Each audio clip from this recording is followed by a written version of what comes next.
La tercera sesión del curso de Género y Feminismo que impartimos la Marcha Mundial de las Mujeres de Chile, que como explicamos en la primera sesión es un movimiento mundial de mujeres. Chile está presente por el momento solo en Santiago y lo constituimos, digamos, diversas mujeres en distintos ámbitos, edades, y luchamos, digamos, por erradicar el patriarcado fundamentalmente. La primera parte de la sesión de hoy, el cuerpo, derechos sexuales y reproductivos, la va a hacer mi compañera Claudia Seguel, que está aún una laringitis disminuida, así que si quisieran adelantarse los que están más atrás, solo por, digamos, empatía con el volumen, para que ya no esfuerce demasiado, tanto la voz quizás no escuche. ¿Ya? Así que yo la voy a apoyar harto ahí para que no se gate. La segunda parte la va a hacer mi compañera Emily. Eso. Entonces, la primera parte, que es la problematización del cuerpo de la mujer, o sea, el cuerpo como territorio de dominación del patriarcado y como lugar de emancipación desde el feminismo. Para ello, debemos comenzar por la noción de cuerpo como problema. Ahí tenemos entonces, digamos, una imagen de lo que vendría a ser como solo un cuerpo sin alma, y la vamos a entender en primera instancia como materia orgánica que constituye a los seres humanos y animales. Es orgánica porque puede componerse, y digamos es algo que nosotros, que permanece, digamos, en un tiempo y espacio, que se puede cuantificar. El cuerpo es un objeto espacio-temporal, ya perece, digamos, y sin embargo después puede transformarse igual en otra cosa, pero puede contarse, ¿ya? Por lo tanto, es exterior, es físico y es materia, fundamentalmente. Con esas son como nuestras tres premisas, o sea, esas son las premisas con las que debemos partir para problematizar el dilema del cuerpo. Ahí nosotros nos vamos a entrar un poco a la historia del estudio del cuerpo a través de sus corrientes filosóficas. La primera es el dualismo platónico, que es la distinción entre el mundo sensible, ¿cierto?, el mundo terrenal y el mundo de las ideas, o el mundo inteligible, donde, digamos, lo que Platón plantea es que nuestras almas, digamos, puras, pertenecen al mundo de las ideas puras y perfectas, y que, digamos, este mundo sensible, terrenal, que es el interior de la caverna, los que conocen el mito de la caverna, es el mundo, digamos, imperfecto, al que, digamos, esta alma queda encarcelada en este cuerpo físico que vive en este mundo sensible. Según Platón, la vida, digamos, del ser humano, de esa alma encarcelada en ese cuerpo terrenal, es, digamos, transcurrir hacia el retorno, ¿cierto?, que es la teoría de la reminiscencia, el retorno hacia volverme un alma perfecta y volver al mundo de las ideas, que es cuando uno muere y el alma se separa nuevamente del cuerpo, ¿ya?, como segundo momento de la vida. Bueno, ahí es donde Platón dice de que él igual hace una distinción entre que hay almas y hay cuerpos que pueden acercarse más a volver a este mundo de las ideas versus otros que no. Ahí, digamos, los sabios, digamos, el cultivo el cultivo de la mente y del alma se asocia a la sabiduría y a la perfección, por lo tanto al retorno al mundo de las ideas. Por lo tanto, ya hay una distinción entre que el cuerpo viene a ser algo marginal o algo, digamos, imperfecto, que puede, claro, como carcelario de esta perfección que es la metafísica, ¿no? Y ahí toda la importancia de la historia de la metafísica en la historia. Bueno, después viene Aristóteles con la distinción entre materia y forma, de que el cuerpo es una materia moldeable, o sea, moldeable para diferentes usos u objetivos en la vida. Él hace la analogía con el arcilla, ¿cierto? Nosotros somos una materia que se le da forma según cómo se trace, digamos, la vida. Después viene una corriente que es la corriente mecanicista, donde se instala Descartes, digamos, que tiene que ver como con la obsesión que se hizo en esta época, hacia el siglo XVI, con respecto a la perfección del cuerpo humano. Somos una máquina perfecta que funciona, digamos, de una energía desde no sé dónde, y que bueno, hay un poco la imagen de Da Vinci, ¿no? de que somos tan simétricos y que por lo tanto nuestro cuerpo simila, digamos, una máquina perfecta, y de ahí viene para nosotros, digamos, Descartes, como el padre de la filosofía moderna, que retoma un poco el problema dualista y establece también la distinción entre cuerpo-mente como máquina perfecta, por supuesto. Y ahí es la distinción entre la res cogitans y la res extensa. La res cogitans, el cogitatorio, el pensamiento, donde está la mente, y la res extensa, que es la tierra, donde este cuerpo con mente se desenvuelve. Y es ahí la premisa de la modernidad, que es el cogito cartesiano, cogito ergo sum, pienso luego existo, donde ahí también se le da una categoría menor al cuerpo, al decir de que la cogitans, ¿cierto?, el pensamiento, está primero que la existencia física. Yo solo existo en cuanto pensé que existía. Si existo y no pienso, para Descartes no existo. ¿Ya? Somos cuerpos que piensan, pero no hay mente sin cuerpo, según esto. Esta sentencia, digamos, del pienso luego existo ha sido, digamos, muy difícil, digamos, o sea, ha sido muy cuestionada, pero fue muy trascendental, digamos, que hasta el día de hoy nosotros, digamos, la traemos a colación porque digamos, instala el racionalismo, ¿cierto?, como primacía, como valor humano fundamental, y con el racismo, claro, el desarrollo de la técnica y luego, si lo podemos seguir desarrollando, la devastación de nuestro mundo. Entonces, pero se lo debemos aquí en el siglo XVI a Descartes. Bueno, ahí nosotros ubicamos el cuerpo. El cuerpo tiene un lugar que, una vez que está sin alma, como es el ejemplo de ambas fotos, ¿cierto?, donde se le saca lo metafísico, el cuerpo viene a ser algo, digamos, hurgueteable, escarbable, cercenable, donde, claro, al no tener esta otra parte del dualismo, el cuerpo pasa a ser un poco uso, objeto, justamente. Entonces, en la primera parte tenemos la lección de anatomía de Rembrandt, si mal no me equivoco, y en segunda instancia, que esta fue una analogía que hicimos preparando este panel, la imagen no sé si la conozco, la imagen del Che Guevara, digamos, después de su asesinato, donde también se ofrece su cuerpo, como diciendo, miren, esto les va a pasar, el cuerpo sin alma del Che, y además deja ver toda la, digamos, como la tortura que hay detrás. El problema de la tortura también tiene que ver con el lugar del cuerpo. ¿Por qué se ataca, digamos? O sea, se intenta mover o sea, se intenta quebrar, ¿cierto?, este aspecto como metafísico a través del sufrimiento físico. Entonces, el cuerpo tiene un lugar independiente de lo metafísico, es lo que estamos diciendo, independiente del alma, ¿cierto? Bueno, a lo que quería decir es que, digamos, el lugar del cuerpo, por lo tanto, es marginal,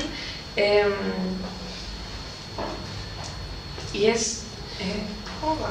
La subalternidad. Y la subalternidad, pues, de que somos distintos, pero además es un distinto bajo, digamos, o sea, distinto, no somos otros, sino que el cuerpo está un escaloncito más abajo que la mente, que el cultivo del pensamiento. ¿Ya? ¿Se entendió eso? ¿Sí? ¿No? Lo de la subalternidad es que... Lo de la máquina... de que el cuerpo ocupa... Lo que queremos decir es que el cuerpo igual se le asocia lo que plantea un poco Platón como lo sucio, lo pecaminoso, ¿cierto? Y que por lo tanto los cuerpos son marginales. Ahí, por ejemplo, la cuestión de clase también se manifiesta a través del cuerpo, ¿cierto? La limpieza, la purificación, la higiene versus lo otro, digamos, donde digamos, tu cuerpo no importa realmente cómo estés. Entonces, la subalternidad que le damos al lugar del cuerpo tiene que ver con que el cuerpo y mente son distintos, pero además el cuerpo está está un escalón más abajo que la mente, o que el alma, ¿ya?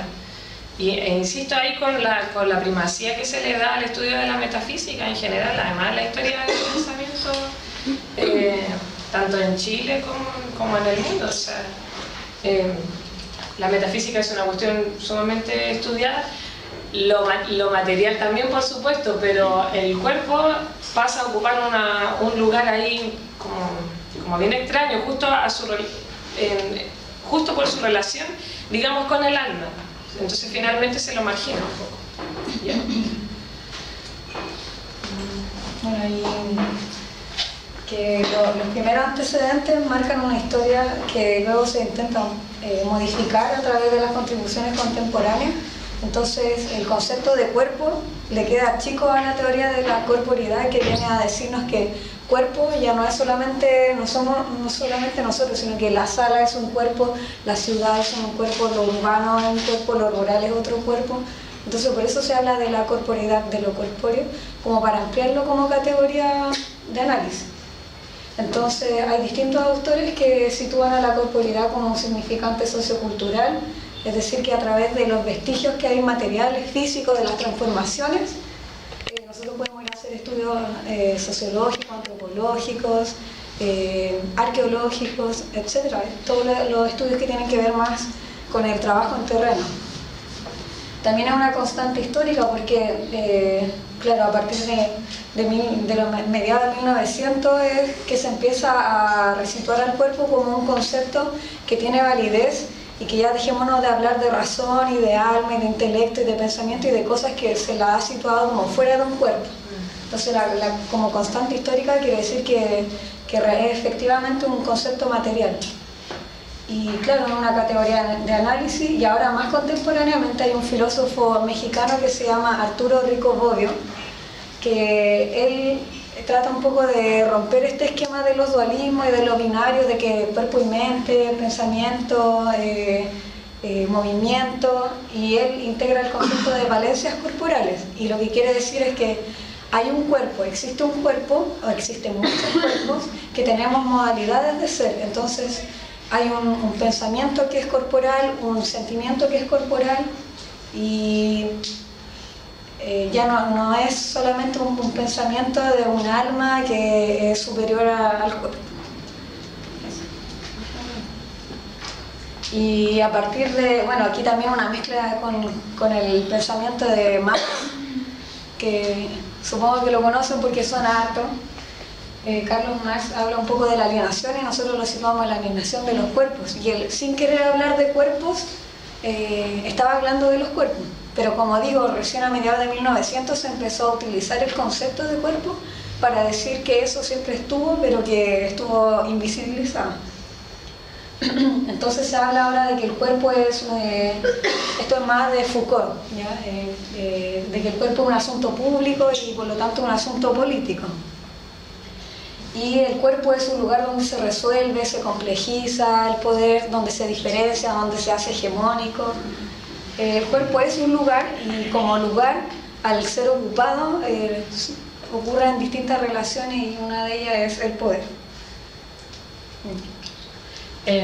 Bueno, eso se traduce, ¿cierto?, en la teoría del control de los cuerpos, que hace Foucault, ¿cierto?, con el panóptico, de que muchos cuerpos se pueden observar desde un lugar.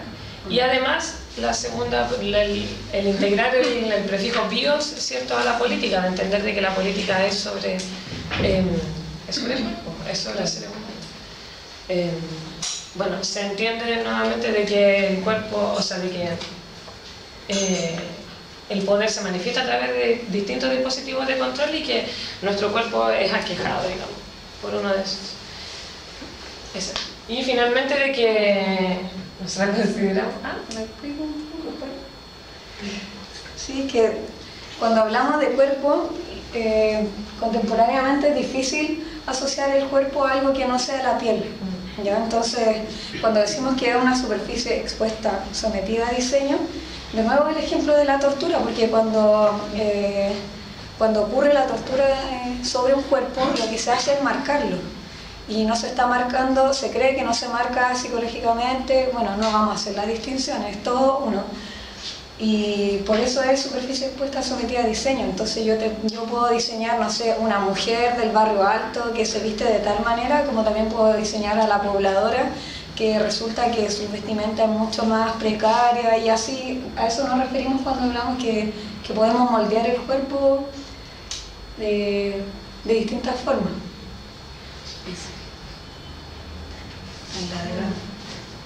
Y la fragilidad de los cuerpos, o sea, un pensador más contemporáneo que todavía está vivo, está ahí debatiéndose entre la vida y la muerte.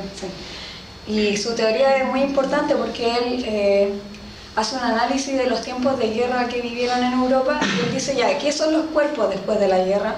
Son organismos frágiles, porque hemos visto que hay una población entera que se ha quebrado con las consecuencias materiales que ha tenido la guerra. Por eso, cuando hacemos una crítica a la alienación de los cuerpos, decimos que los cuerpos no son estructuras impenetrables. Entonces, cuando yo penetro un cuerpo, lo hiero, lo rompo, lo desfragmento.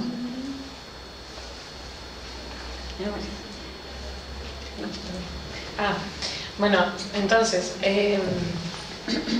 nosotros planteamos aquí como un recorrido de expresiones para entender cómo, digamos, nos situamos en nuestro cuerpo. Primero hay que partir de la premisa de que tenemos un cuerpo, que también es un poco separarme yo, o sea, soy yo que tengo un cuerpo, lo tengo y es solo mío, ya ahí viene un sentido un poco de propiedad respecto al cuerpo.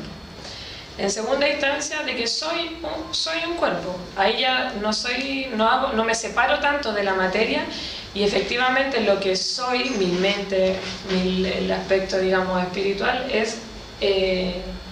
está conmigo en mi cuerpo. Yo soy un cuerpo, cada uno de ustedes es su cuerpo. La tercera expresión que nosotras, digamos, proponemos es el cuerpo como un hogar. Nosotros además habitamos nuestro cuerpo, es nuestra primera casa, por eso lo cuidamos, lo cultivamos, lo lavamos, lo tatuamos, lo abrigamos, y nos habitamos, nos hacemos en ese cuerpo. ¿Ya? La cuarta expresión es que además nosotros transitamos un cuerpo, es un cuerpo que muta, ¿cierto? Y que además nos gusta fotografiarlo para ver esa mutación. Desde niños, cómo era nuestro cuerpo, adolescentes, y que finalmente también queremos, aquí tiene un sentido también como desde la noción de proyecto, ¿no? Es un cuerpo que tiene un trazado, que uno mismo hace, pero que propone. Es muy difícil, nosotros tratamos de buscar como qué persona de alguna manera no se traza un proyecto con ese cuerpo, y aunque sean mínimas cosas, uno siempre traza algunas líneas, algunas directrices. Igual consideramos de que aquí hay que traer a colación el existencialismo de Sartre, digamos, y la premisa de que la existencia precede a la esencia, donde ahí él un poco dice, no, pues mi existencia en este cuerpo y en esta tierra precede cualquier sentido metafísico asociado a que yo sea ser humano, ¿ya? Es una crítica al cogito cartesiano. Entonces, y que además en este cuerpo que soy, es un cuerpo que debe asumir compromiso y proyecto con la realidad y el tiempo que le tocó vivir. ¿Ya? Yo transito en un tiempo-espacio desde la fecha en que nací hasta quizás cuando viva, ¿no? Y ahí yo puedo mutar según ese tránsito que yo misma me propongo. Entonces, nosotros decimos de que estamos siendo un cuerpo en contacto constante con otros cuerpos, con esas cuatro, digamos, formas de ser ser humano, de ser persona, y que además en conjunto somos comunidades de cuerpos. Ahí nosotros decimos un poco salvarnos del individualismo también. No soy solo yo y mi cuerpo, sino que necesito de otros cuerpos, me comunico y estoy en conjunto con otros cuerpos, y que además, y que con ellos hacemos comunidad, ¿cierto? Si bien podemos decir de que son comunidades de personas, en el sentido comunitario, lo estamos poniendo así porque en estricto rigor somos una comunidad, somos comunidades de cuerpos, también, ya, como darse cuenta de eso.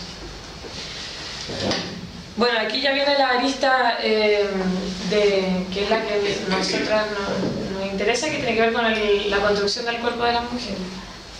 Claro que nosotros internamente discutíamos que era un poco redundante hablar del cuerpo de las mujeres y ya estamos diciendo que son un cuerpo, pero es necesario aclarar que cuando hablamos de construcción del cuerpo de las mujeres hablamos de dos categorías. La primera sería la del cuerpo y la segunda la de la mujer, ¿ya? Porque ya explicamos un poco de qué se trata construir esta categoría de cuerpo, que tiene que ver con una noción que viene ya desde la antigüedad y que se ha performado hasta la actualidad, y más la categoría mujer que... Claro, que ahí viene la otra premisa de Simone de Beauvoir cuando dice no se nace mujer, sino que se llega a serlo, y ahí ya hace la separación de que yo nazco como un cuerpo nada más, y que la categoría mujer es algo que se le suma, digamos, a nuestro cuerpo, ya, de manera social y cultural. Eso es importante. Bueno, y que eso, por supuesto, de ahí se traduce en el sistema ideológico que, digamos, que nosotras criticamos, que son, digamos, las prácticas machistas, patriarcales y falocráticas. Nosotras tratamos como de separar, digamos, toda la construcción machista tiene que ver, digamos, con la categoría más cultural, ¿cierto? De que machista, obviamente que pueden ser hombres y mujeres, pero tiene que ver con las costumbres, ¿ya? Lo patriarcal, que tiene que ver como con el poder propiamente tal, como la hegemonía de un pater familias, ¿no? Y finalmente con la estructura de la sociedad y de la familia, fundamentalmente lo patriarcal. Y lo falocrático, que ya tiene que ver como con el falocentrismo, que además la figura del falo, en estricto rigor, como decíamos, además de pene, es poder, es símbolo de poder, ¿ya? Y en esa, digamos, triada, digamos, se sitúa el sistema sexo-género, que es el que veíamos, digamos, el que se trabajó la semana anterior. Bueno, la imagen que nosotros pusimos ahí tiene que ver con que también los cuerpos de hombres y mujeres se estudian. Nosotros tenemos como estratégicamente ciertos tipos de cuerpos. El triángulo invertido, así que todas esas cosas. Ya. En este mismo sistema de cuerpo, sexo y género, nosotros planteamos la heteronomía, que tiene que ver, la heteronomía tiene que ver con que otro distinto impone la norma a seguir, ¿ya? Pero la heteronomía aplicada al género, ¿cierto? Al sexo, tiene que ver con como lo que se llama la heteronorma, ¿ya? Versus lo homo, ¿no? Que es, además, este otro, como decimos ahí, que el que posee falo y es macho, es quien impone la norma a seguir, ¿ya? Y que la sociedad se ha construido a raíz de la falocracia, ¿no? Para satisfacer esa libido dominante que es, digamos, la de los machos.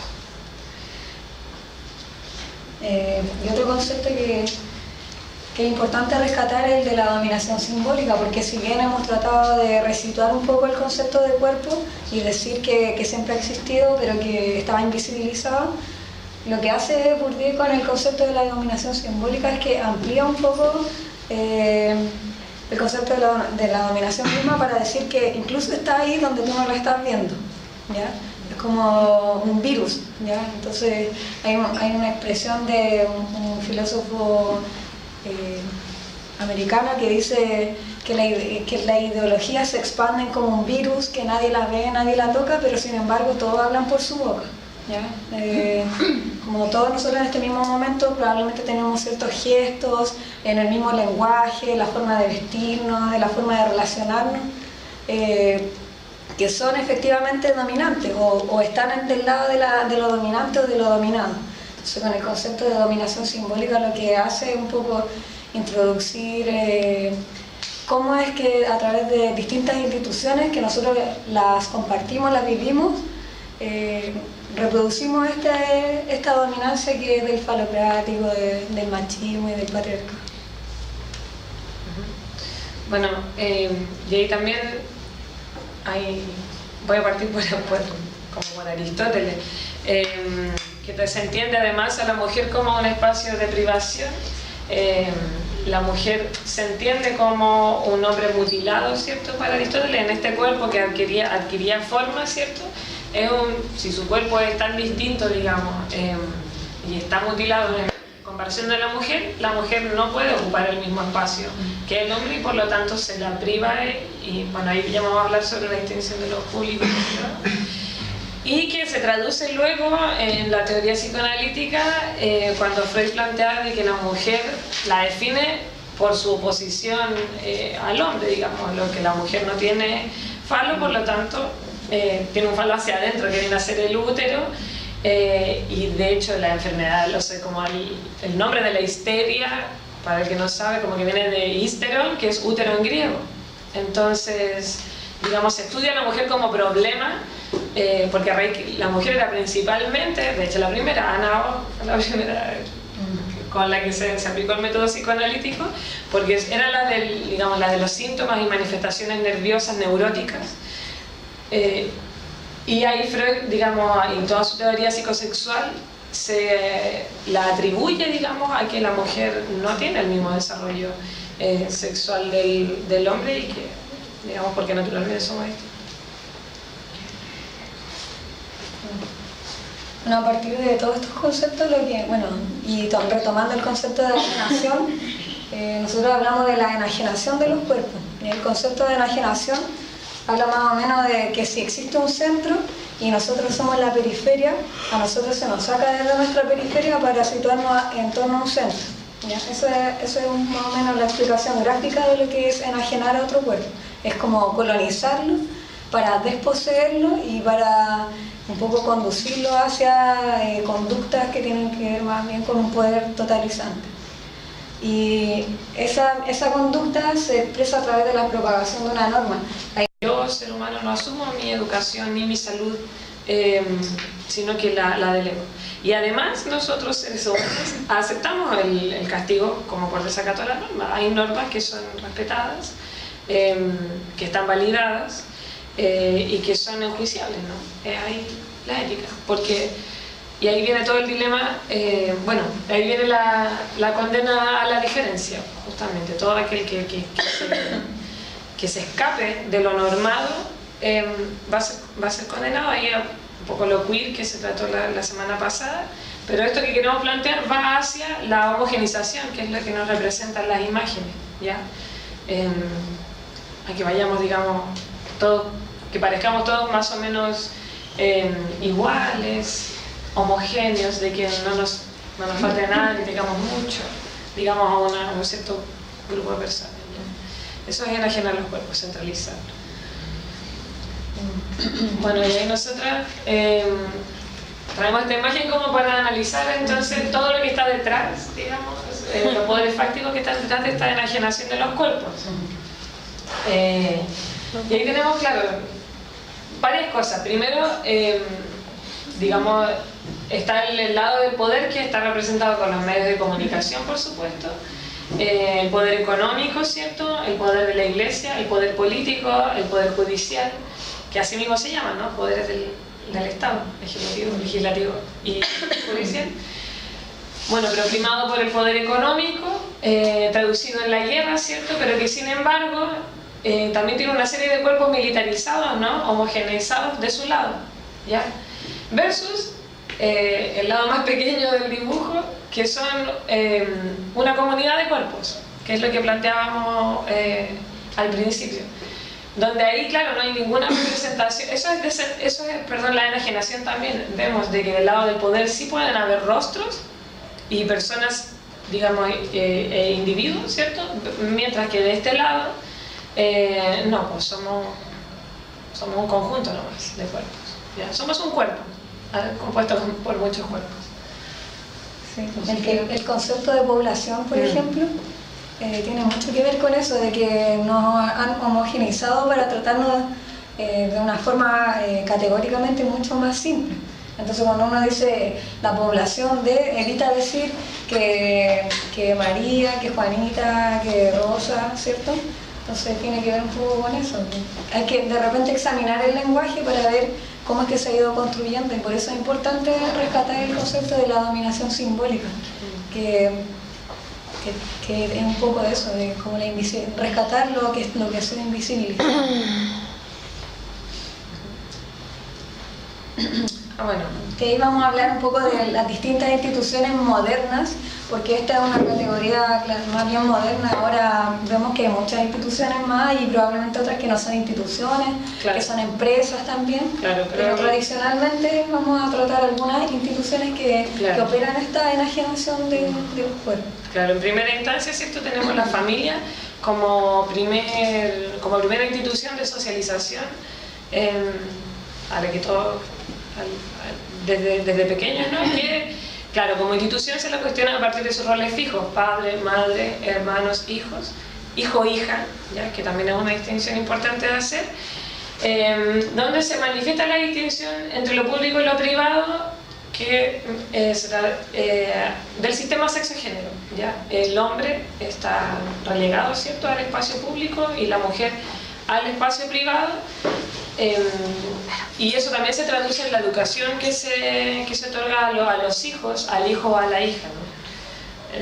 Es distinto. Y eso además se vuelve a traducir en la violencia sexual y doméstica, que principalmente aqueja a la mujer, ¿ya? Cosa de que el femicidio como concepto es porque hay un crimen exclusivo al cuerpo de la mujer, ¿no? Y el enlace un poco con el video que vimos la semana pasada, ¿ya? Donde se mostraba que la hija trataba de reproducir el mismo esquema de comportamiento que su mamá, de atender al hermano, la esposa atiende al esposo y la hermana atiende al hermano. Un poco que ver con eso.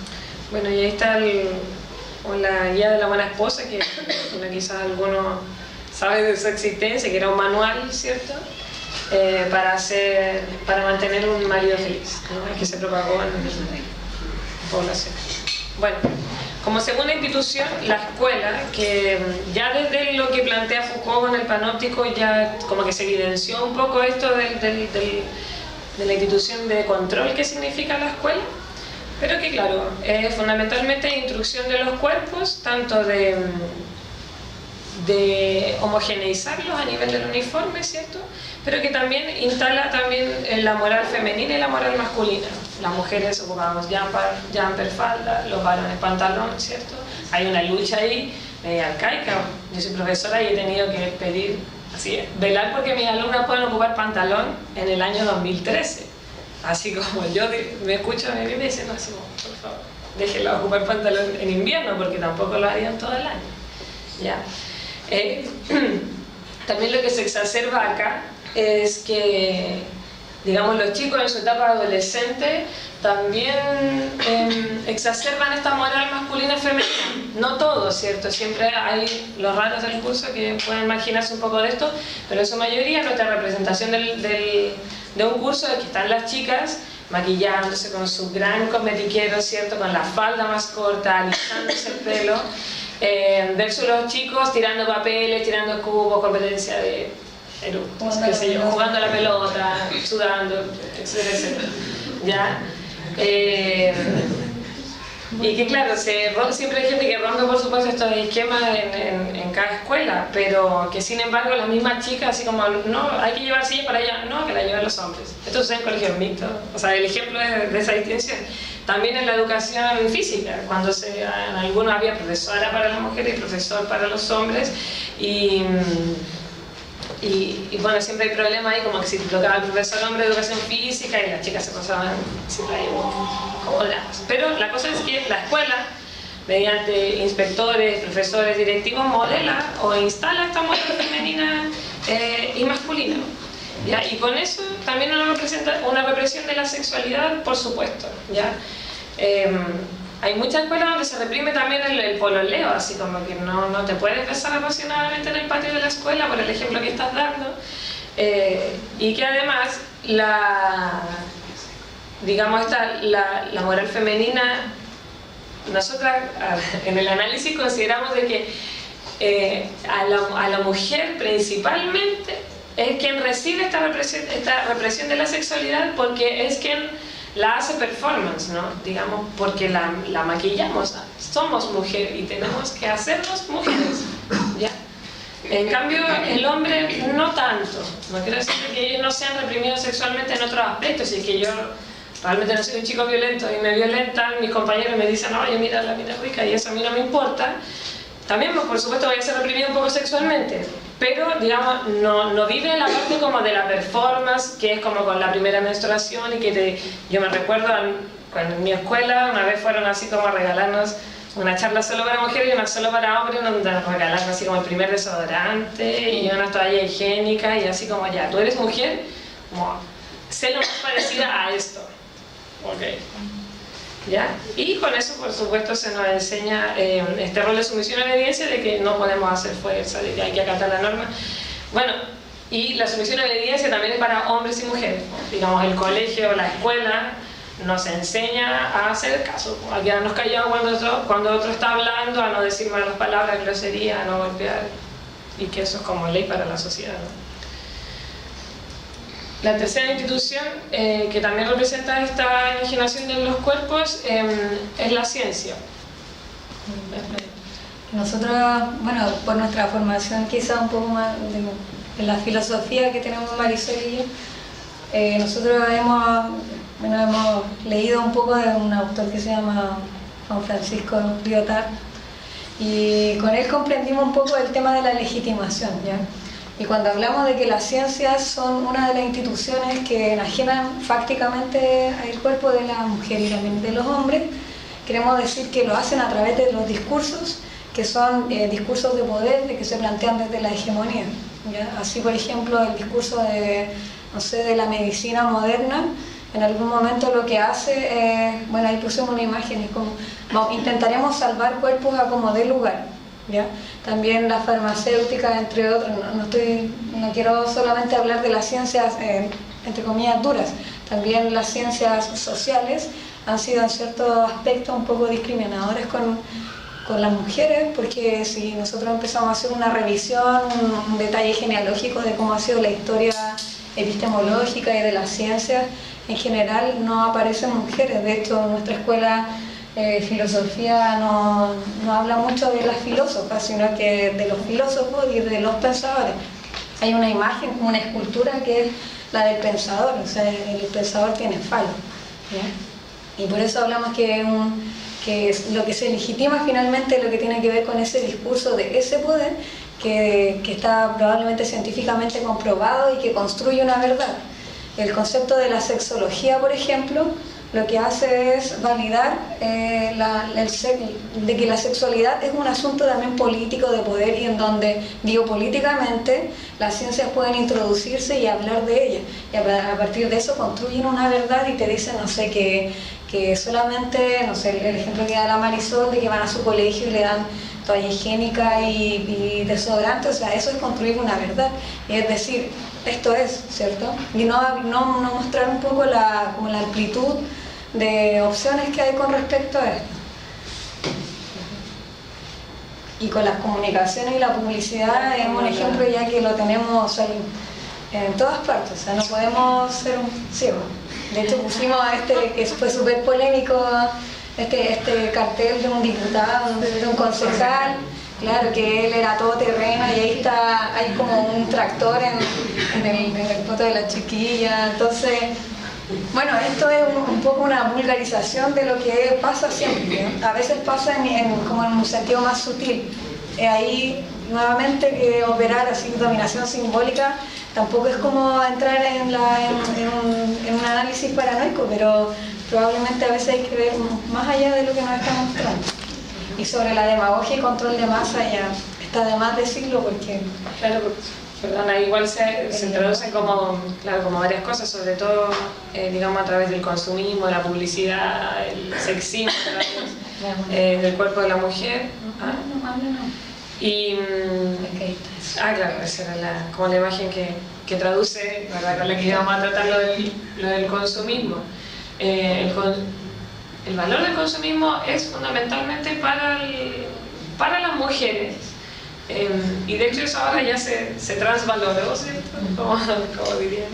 El problema de del consumismo para las mujeres porque es virtuoso porque cada vez hay más y hay revistas, así muchas revistas y a las mujeres les encanta consumir esa multiplicidad, digamos, de oferta que nos da este mercado y es bueno, es súper bueno porque las mujeres ahora son más autónomas y libres porque pueden elegir todo, ¿cierto? Pero es para, mientras el hombre, digamos, trabaja, la mujer gasta, ¿no? Y eso incluso se da para todos los casos, porque aunque tú seas una mujer súper alternativa, no sé, y estás tratando de negar la moda, también hay un mercado para ti que te asegura que tú vayas y te sientas fácil. Claro. Bueno, nosotros lo que sí, nos pusimos a la iglesia, la íbamos a poner, pero se me iba a alargar un poco mucho porque la iglesia ya igual estaba detrás, incluso en la parte como de la escuela y ya como detrás de todo, entonces lo damos un poco por sentado, ¿no? Porque lo que nos importa, porque la iglesia igual está detrás del Estado. Y ahí Y nosotros hicimos, o sea, esto es poco serio para la teoría política en general, porque esto no es el Estado. Esto es el Estado desde una crítica, una postura más bien feminista. Y nosotros lo definimos como una especie de panóptico, que ya se explicó, machista basada en la retrógrada teoría de género. Que el género, 2 puntos, es una ruta epistémica a través de la cual tiene lugar la producción y formación de lo femenino y lo masculino. ¿Ya? Entonces, para nosotros como el Estado, en un Estado, sea del tipo que sea, una república, una monarquía, siempre el Estado trata de contener las diferencias, porque o si no, no sería un Estado, creo que se le irían un poco las cosas de la mano. Entonces nosotros la colocamos aquí como el mega relato de las instituciones enajenantes de nuestro pueblo.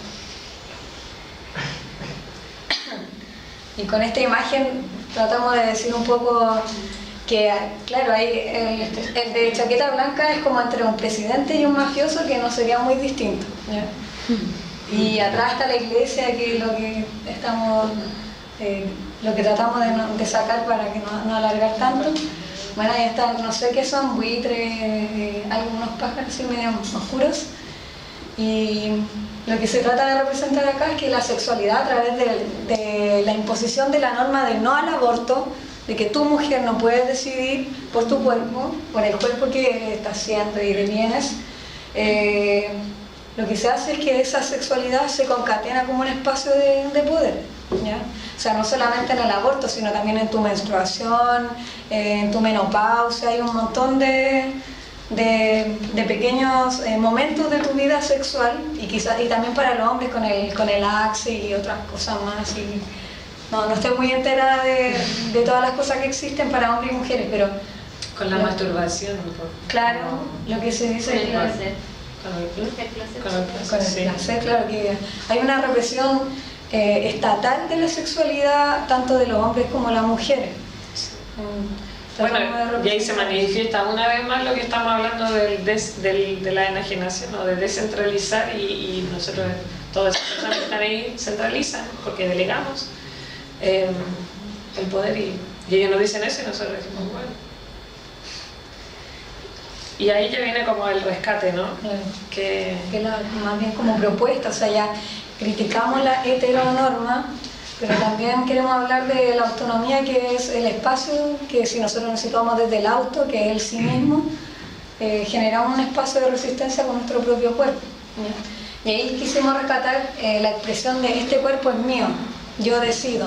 No sé si han visto imágenes que circulan en internet, no sé, de mujeres embarazadas o mujeres que están luchando por el aborto.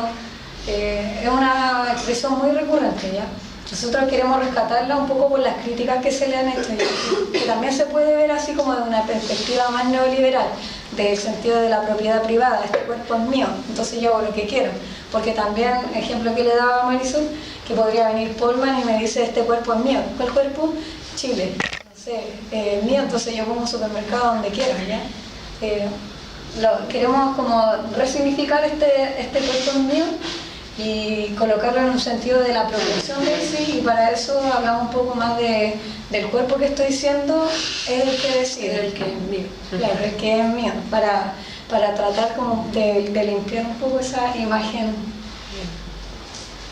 Y pues claramente que para hablar de autonomía tenemos que hacer una crítica a la lógica hegemónica, que sería el falo, el logocentrismo, que con falo, logocentrismo quisimos decir que hay una estructura epistémica, que el mundo está encerrado en el logos es masculino, ¿ya? No, el logos, no sé si alguna vez se pudo definir desde las mujeres, precisamente. Y también autonomía tiene que ver con criticar esa desposesión, esa enajenación, esa alienación, ¿ya? Y para hacerlo nosotras, las mujeres y los hombres oprimidos también, lo hemos hecho un poco a través de la conciencia de la marginalidad, de que somos periféricos, de que somos subalternos y somos otros que en desigualdad de condiciones políticas, en materia de derechos. Y que eso se traduce en que entendemos nuestros cuerpos como espacios de resistencia, ¿no? Por eso, y ahí para mí todo el rato traía a colación lo que nosotros practicamos en la marcha, que tiene que ver con entender nuestros cuerpos de mujeres como espacios de resistencia y en comunidad con otros cuerpos de hombres y de mujeres, ¿ya? Eso se traduce en que, yo supongo que las personas, digamos, que estamos acá, asumimos una posición de contrapoder, ¿cierto?, para liberar a toda la sociedad. Pues nuestra agenda de hecho dice: marcharemos hasta que todas y todos estamos juntos, o sea, hasta que todas y todos seamos libres, y marcharemos con nuestros cuerpos, ¿ya? Por eso también vamos a marchas, ¿no? Lo que estamos haciendo ahí es una presencia corporal que apunta a manifestarnos físicamente como un contrapoder, ¿ya? Además de asumirlo a nivel intelectual. Y que por supuesto esta autonomía colectiva que es con otros supone una lógica de no dominación, pues es un cuestionamiento, es una resistencia a la dominación. Esto es entonces de que los seres humanos conocemos como cuerpo colectivo, si bien de manera individual, siempre con otros, ¿no? Y eso nos sitúa en un lugar, ¿ya? Y desde ese lugar, este desarrollo, digamos, crítico como autonomía colectiva, lo que busca es construir políticas comunes, autónomas y soberanas para nuestros cuerpos, tan fundamentalmente. Claro. Y ahí la importancia de la organización, es decir, que si bien la Marcha Mundial de las Mujeres está enfocada hacia una perspectiva feminista, también trabaja con muchas otras organizaciones, y eso le da sentido a que somos una comunidad de cuerpos, de diversos cuerpos, y quizás está muy repetido, pero la unión hace el esfuerzo. La unión de los cuerpos hace el esfuerzo. Claro. Y eso se me dejamos las dudas para el final. Un poco tarde, quizás me voy a hacer, pero es un poco lo que yo estudié historia en Santiago, había todo un proceso del tema de género, de la recuperación y reconstrucción de la historia de la mujer como marginada y todo eso, pero yo muchas veces, y es una opinión personal, no sé, se puede sacar roncha, no es que termine aquí, pero se plantea muchas veces así como que la mujer siempre había sido marginada del conocimiento, y como que se le daba una discriminación positiva, yo siento. Y ahí me hacía mucho sentido un modelo o algo así africano que decía que la historia de cacería seguiría siendo la de los cazadores hasta que los leones empezaron a escribir. Entonces de pronto también es interesante ver cómo la mujer se encuentra en una situación de poder desde esta supuesta sumisión. Cuando decimos no puedo, cuando decimos no soy capaz, también hacemos que el otro se sienta obligado a hacer ciertas cosas que uno podría hacer. Y desde cosas súper burdas, así, ay, no puedo cambiar el balón de gas, ay, no puedo abrir la puerta, ay, no. Oye, y los pobres cabros ahí, brutos, haciendo fuerza, aunque no puedan, aunque de repente tengan menos fuerza que uno. Entonces, creo que es una cuestión también como que la sumisión, veamos las relaciones de pareja, los matrimonios antiguos, pues. Las señoras que súper así no le pueden levantar la voz porque se desmayaban, ¿cachai? Entonces como que hacían al otro, obligaban a partir de su propia supuesta sumisión y supuesta debilidad. Hacían al otro ser casi un súper hombre. Entonces claro, ahí está un sentido de dominación quizás un poco más encubierto. Y de comodidad también, de no querer ser el que se expone y quedan un poco silenciados en la historia, pero desarrollan poderes más ocultos. Que es algo que siempre me llama mucho la atención. Desde estas posturas más de género femenino. Cervix, atención sanitaria durante el embarazo y el parto, acceso a aborto seguro y muchas otras cosas que tienen que ver con la sexualidad y la reproducción. En el caso de la persona que no son heterosexuales, en el fondo. El derecho de casarse con quien quieres, el matrimonio siendo un contrato, ¿cierto? Una forma de reconocer la pareja para acceder a otros beneficios, no en el sentido de la iglesia. Y muchas cosas más.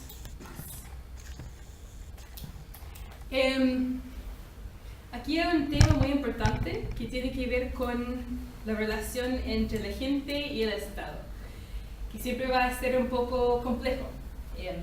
Porque en el fondo, que el Estado proporcione los servicios, esta es la forma más eficaz de garantizar el acceso a los servicios.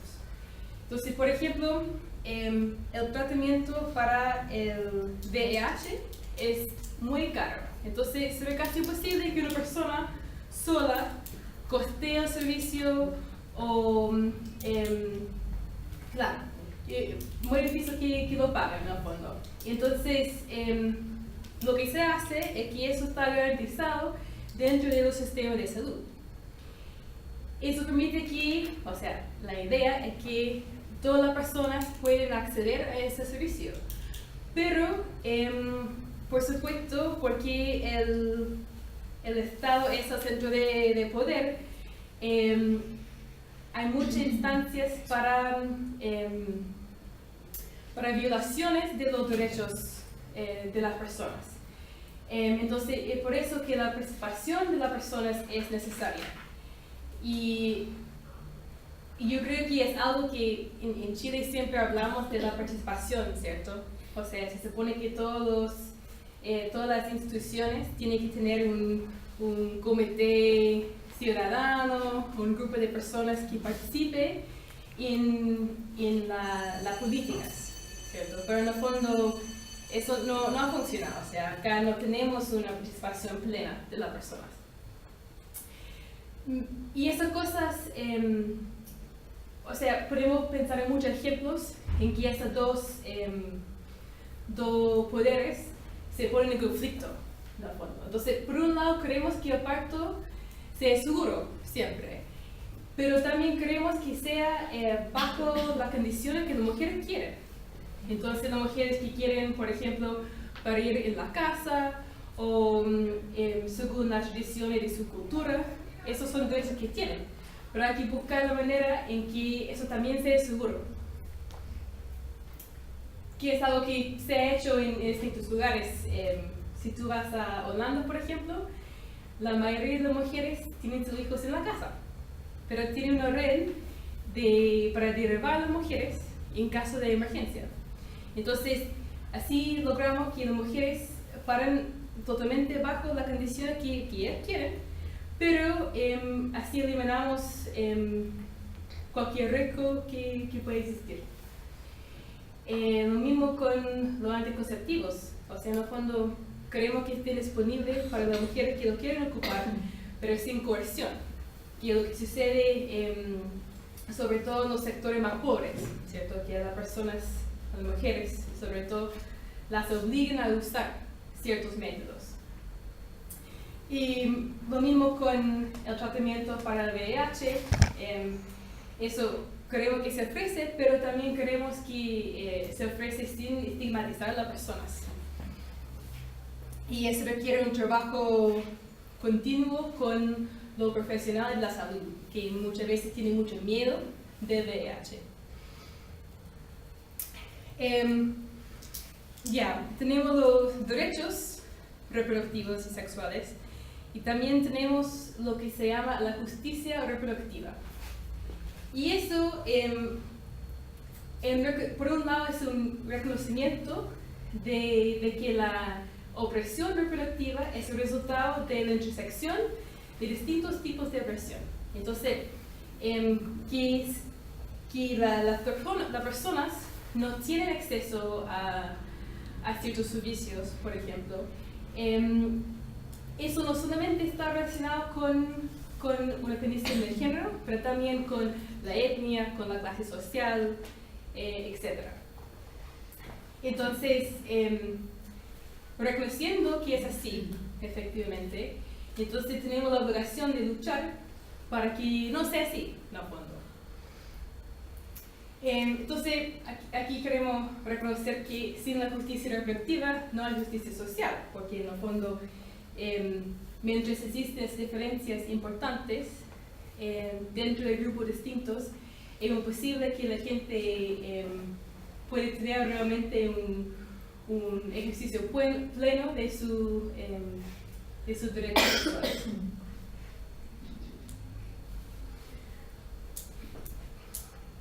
Ya. Bueno, eso tiene mucho que ver con lo anterior. Nosotros vivimos en una sociedad de jerarquías, ¿cierto? Y esos son sistemas que otorgan poder, que puede ser económico, político o social, o las tres, a un grupo de personas a perjuicio de otros grupos. Entonces, algunos ejemplos de jerarquías pueden ser la clase social, el género, la etnia, la nacionalidad también, la sexualidad. Y esos sistemas no operan de manera independiente, sino que interactúan y se relacionan entre sí.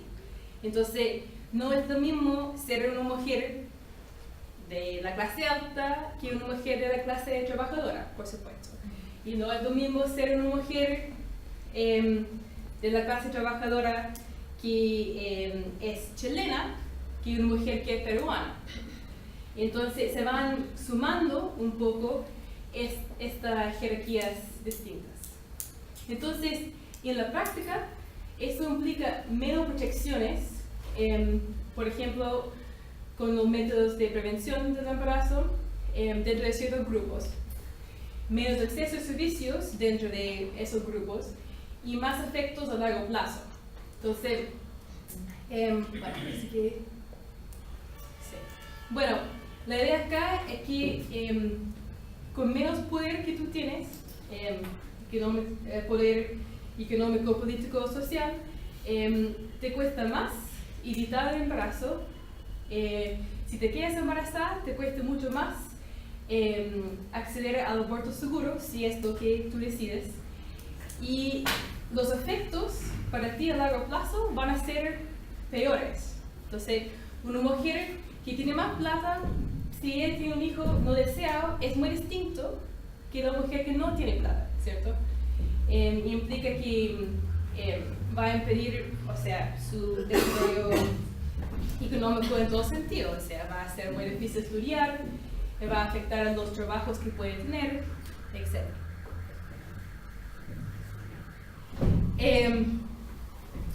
Y eso, las clases dominantes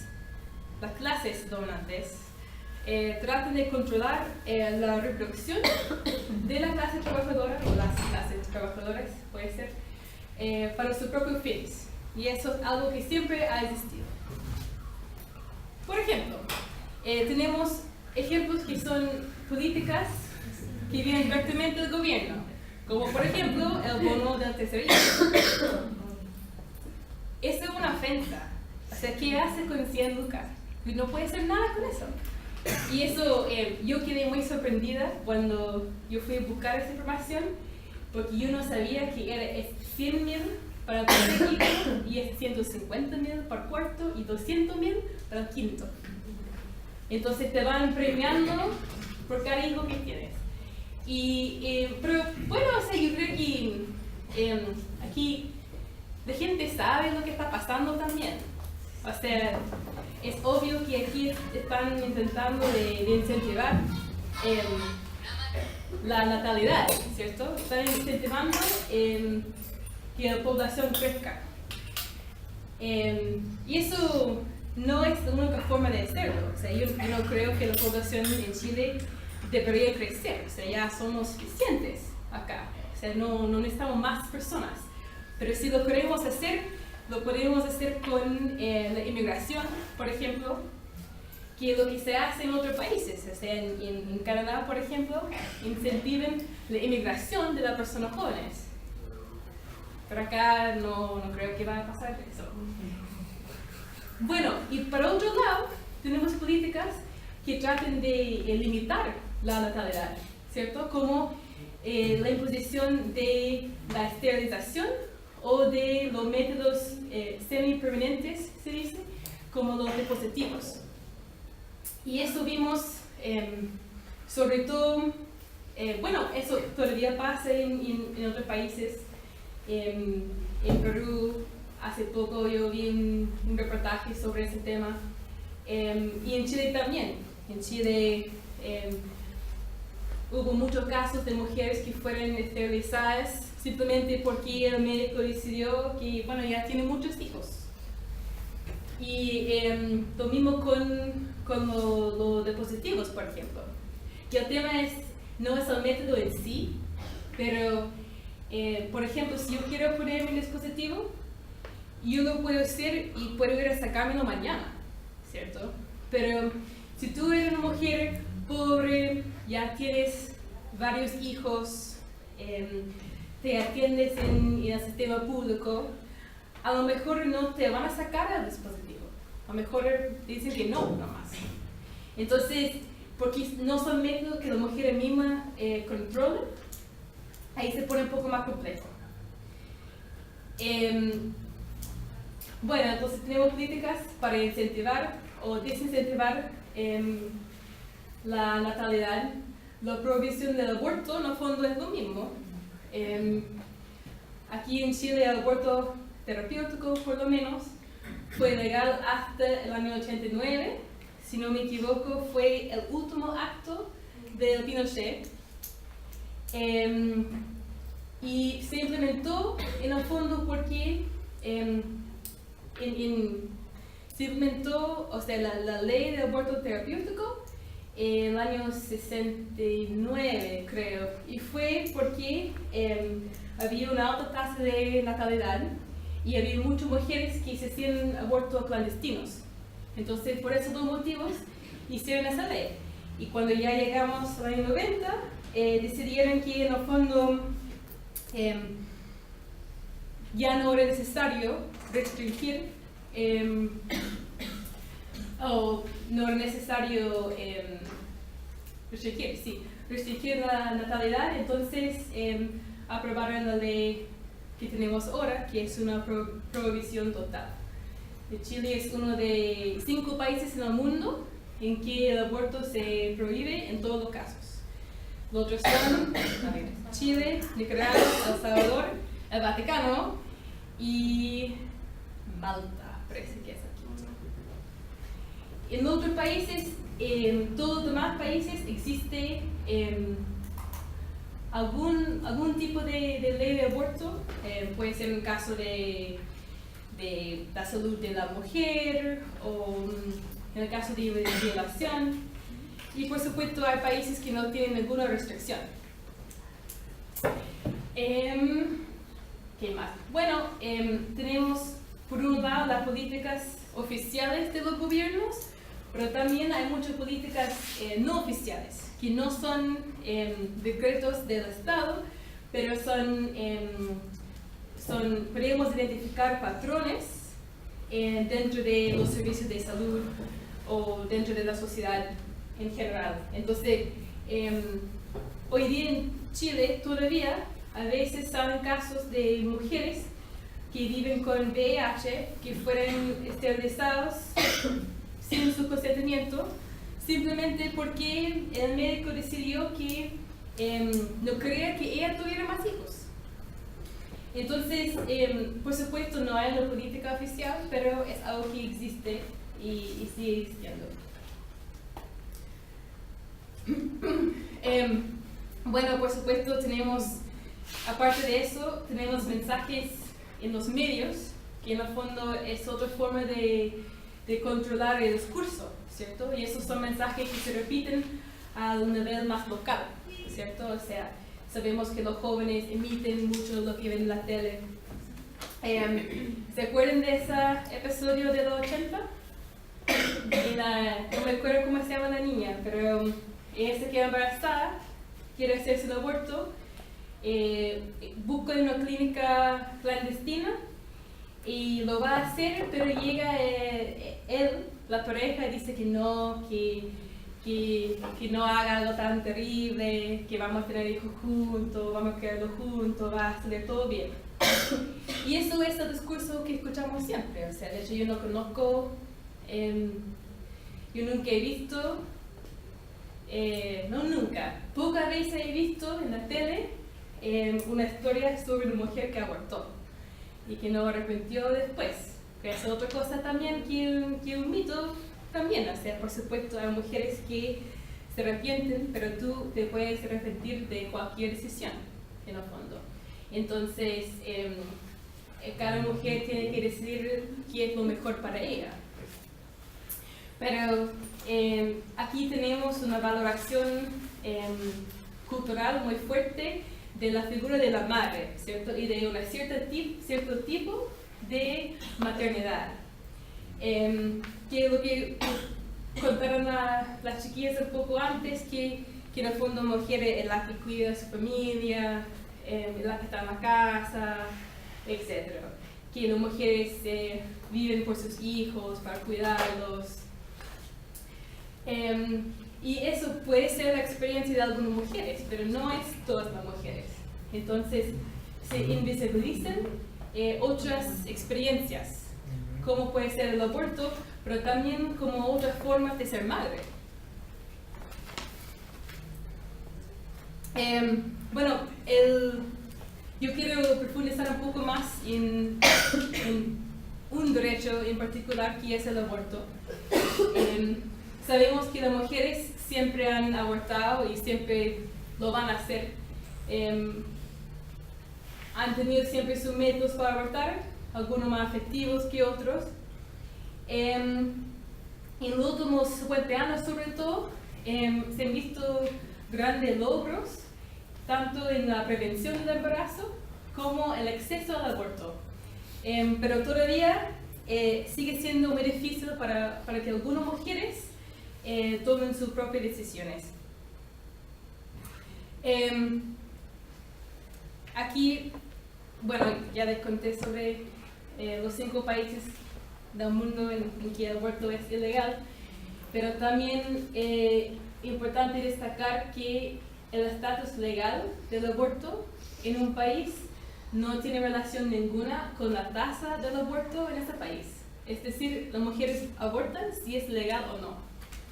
En Chile se estiman que son 120.000 abortos al año, que no es menor, porque acá son, ¿cuánto? 16 millones, 17 ya. Y bueno, ¿por qué las mujeres se abortan en la clandestinidad? No tenemos datos sobre quiénes son las mujeres que abortan. Pero sabemos de otros países, como los Estados Unidos, por ejemplo, en que el aborto es legal en todos los casos. Sabemos que 1 de cada 3 mujeres aborta por lo menos una vez en la vida, y que 6 de cada 10 mujeres que aborten ya tienen un hijo, o sea, ya son madres. Entonces, eso es importante porque muchas veces la gente tiene la idea que las mujeres que aborten son mujeres jóvenes, irresponsables. En el fondo no es así. O sea, las mujeres muchas veces abortan porque ya tienen un hijo y saben que no pueden cuidar 2 hijos. No le alcanza la plata o el tiempo, la energía o lo que sea.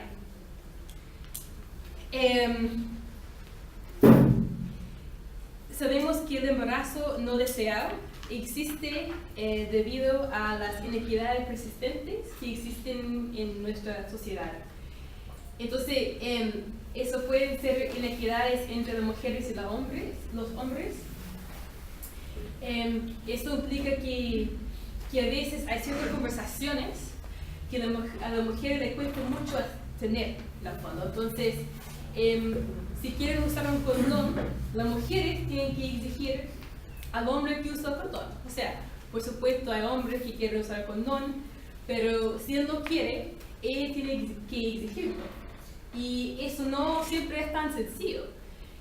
Sobre todo en el caso de las mujeres que viven en una situación de violencia doméstica o que sus parejas las mantienen económicamente. Entonces, hay algunas mujeres que les cuesta mucho más prevenir el embarazo y esas mismas mujeres les cuesta mucho más acceder al aborto seguro, si es lo que deciden hacer. Aquí en general, o sea, acá en Chile, una vez que una mujer se queda embarazada, las opciones que tienen son súper pocas. Hay un uso incremente del medicamento misoprostol, que es un medicamento recomendado por la Organización Mundial de la Salud para contextos, sobre todo como Chile, y es un método que puede ser usado por las mujeres mismas, con un costo mucho menor, y eso ha dado mayor acceso al aborto a las mujeres pobres, pero sigue siendo un costo muy alto para algunas mujeres.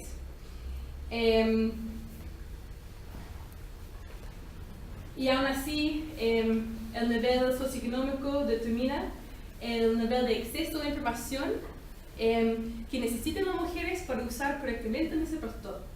Entonces, esas diferencias de educación, de recursos, puede ser diferencia entre la vida y la muerte, literalmente, o también la cárcel. O sea, el aborto sigue siendo ilegal acá, es un crimen, que todo bien sabemos. Además, una mujer que quiere abortar y no puede, sufre ciertas consecuencias económicas que pueden ser de largo plazo. Es por eso que decimos que el aborto no es solamente un asunto de género, pero también de clase.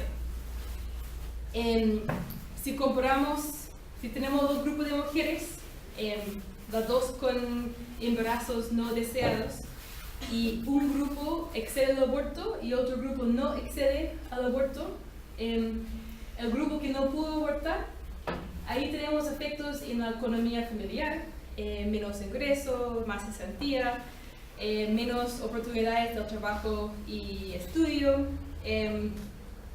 Te cuesta mucho más salir de una situación de violencia doméstica, porque tienen un hijo, ¿cierto? Y tenemos, por supuesto, los gastos diarios del cuidado de un niño, que no son menores. O sea, es muy caro tener un hijo. Sobre todo para las mujeres que no tienen un contrato, porque acá la mayoría de los derechos que tenemos en relación a la maternidad están vinculados con el contrato. Entonces, si tú no tienes contrato, no tienes postdatado, no tienes salud alguna. Entonces, eso también son costos que la mujer tiene que asumir.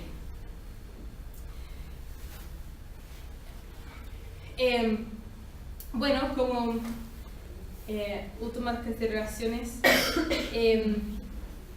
si los grupos anti-aborto realmente querían proteger a la vida, o sea, hay muchas cosas que podrían hacer, ¿cierto? Podrían promocionar la anticoncepción, podrían luchar para más y mejores servicios para los niños y para las mujeres, pero típicamente no lo hacen, ¿cierto? Y es muy interesante acá que en Chile el aborto está clasificado como un delito contra el orden de las familias y la moralidad pública. Entonces ahí te queda muy claro por qué está prohibido el aborto. O sea, no tiene nada que ver con la vida o los niños. Tiene que ver directamente con proteger ese modelo de familia que tenemos. Bueno, ahí tenemos un dibujo para ejemplificar. Bueno, como conclusiones, o sea, la decisión de tener o no tener un hijo es algo bastante personal. Entonces, Bueno, las políticas que obliguen a las mujeres a abortar, porque no cuentan con los recursos para tener un hijo, esos violan los derechos de las mujeres de la misma manera que las políticas que prohíben abortar. Entonces, en el fondo, necesitamos apoyar a las mujeres independiente de su decisión de tener o no tener un hijo. O sea, ambas opciones tienen que existir y tienen que ser apoyadas por la sociedad.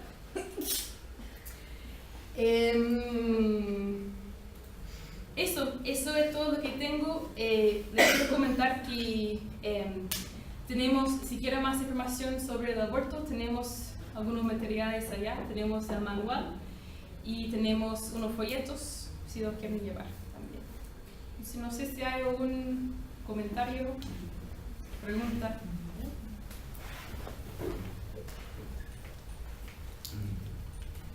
Sí. Bueno, esta es una conversación que yo he tenido extensamente con Claudio. ¿Ya? Y a veces con Marisol también cuando hemos tenido la posibilidad de conversar. Y se refiere fundamentalmente a tratar específicamente a través de algunas características que va asumiendo el Estado.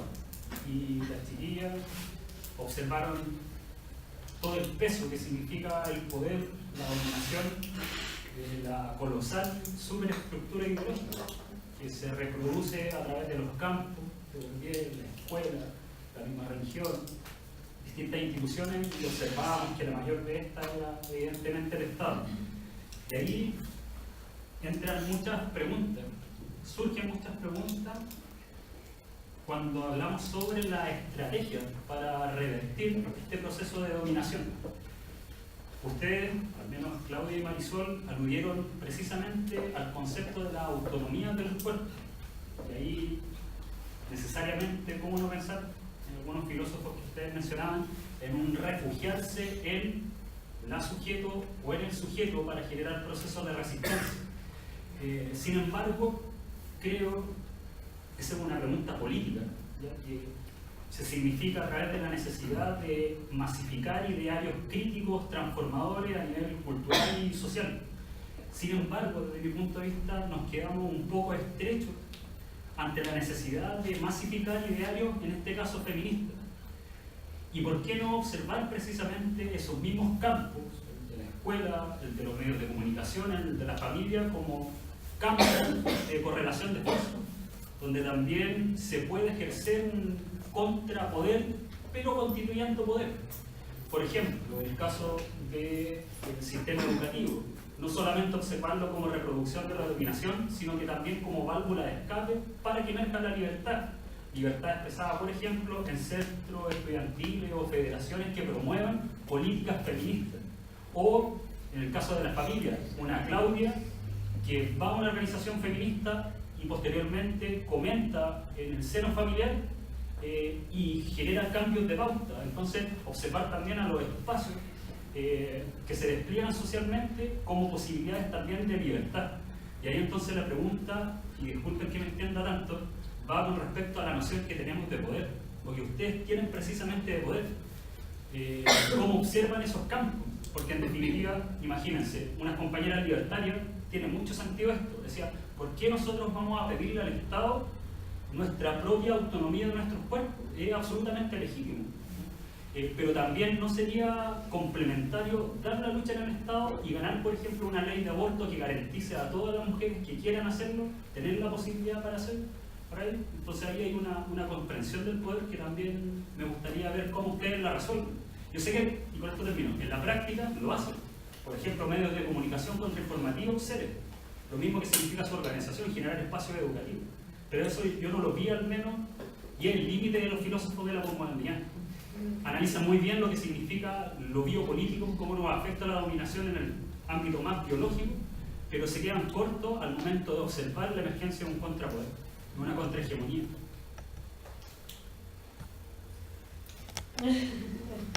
Sí, o sea que el problema de la totalización, que también es un tema que hemos discutido muchas veces. Y es cierto que hay ciertos conceptos, como decía la Corina, que de repente se farandulizan o se cargan de una acción, o sea, como de valores. En este caso el poder es como, tratemos de resistir todos los poderes. pero nuestra propuesta también es un poco de generar el contrapoder, y cuando uno dice contrapoder, finalmente está resignificando ese poder. Y probablemente lo que nosotros a lo que nos negamos un poco es a que se vuelva a reproducir un poder que se plantee desde la lógica de las dominaciones, ¿ya? Y en ese sentido es un poco como que entramos en muchas diferencias con lo que es la escuela, el Estado y algunas otras instituciones. ¿Por qué? Porque es más difícil, también ha sido difícil llegar a ella. Es difícil que nosotros y nosotros quienes estamos acá en este momento podamos situarnos desde el Estado en las condiciones en que vemos el Estado y que es dominante. Probablemente si nosotros tuviéramos un Estado, haríamos lo posible porque no fuera dominante, porque no fuera totalizante, pero siempre hay riesgos, porque si yo hago un Estado super light, super hippie, y como nadie va a dominar, igual es complejo en la práctica. Es cierto lo que dices tú, que en la teoría y en el papel caben muchas cosas, y de hecho los filósofos postmodernos también han errado un poco con la teoría crítica, que ha sido un poco vacía de la propuesta. Pero no, es obviamente algo que también tenemos que hacer. Sí, yo me quedo con eso, como de qué posición tomar, si a romper, a ir contra todo, ¿cierto? Y por lo tanto siempre plantearme del otro lado, o hacer esa como el trabajo de hormiga, ¿no?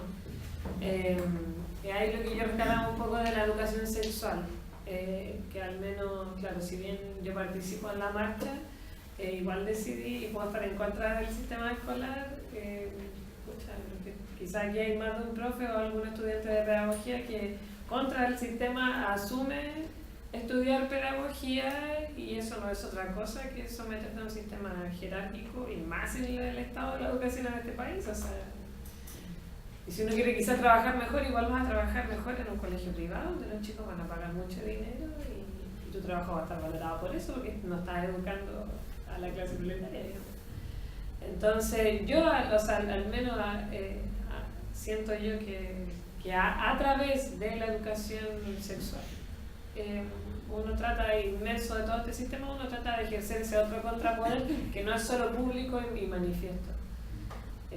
Pero es súper complejo de que todo eso de que siempre está esa dicotomía, pues si es que uno quiere así quemarlo todo o trabajar de a poquito.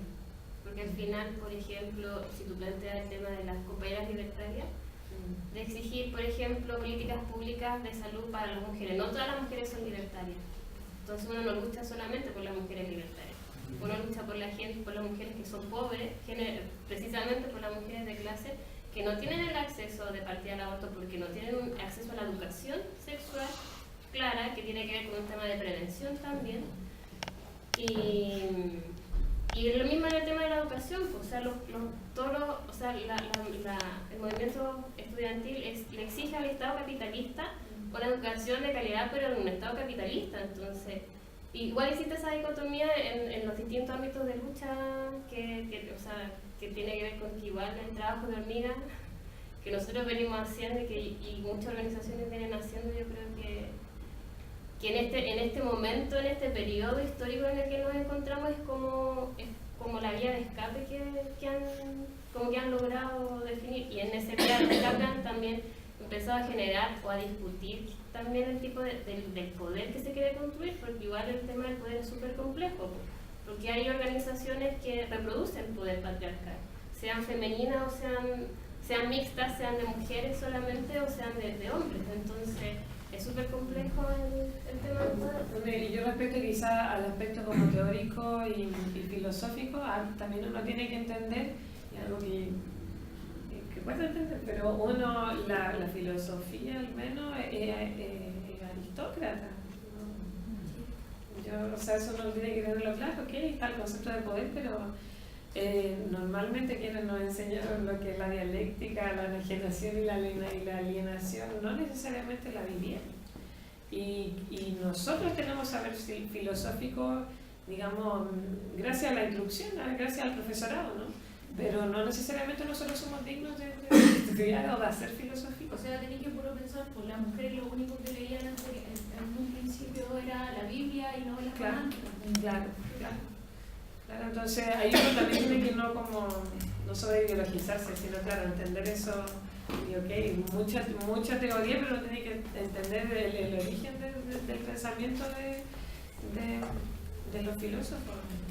Situarse bien cuando uno estudia o antropología o sociología o pedagogía en filosofía, ¿qué estás haciendo? Pues igual estás adquiriendo un saber que es la clase alta, porque son quienes escriben, quienes piensan, quienes fueron educados, a quienes se les enseñó el latín, el griego, qué sé yo, pero lo haces de una manera técnica, pues a través de transformarte en un profesional que ejecuta eso. Entonces ahí está la dicotomía, de hecho, en que yo como me sitúo como intelectual o como profesional. Claro, pero una tampoco, Sí, o sea, tampoco no resta. O sea, uno puede ser un intelectual. Sí, por supuesto. Claro. Por supuesto. Es generalmente arrestado, pero la idea es que no reste eso. Porque igual siempre a veces existen todo ese tema de las dualidades, de la dicotomía, el intelectual y el que no sabe. Entonces claro. La idea es no romper con esas dualidades igual, de género, sí. de intelectualmente.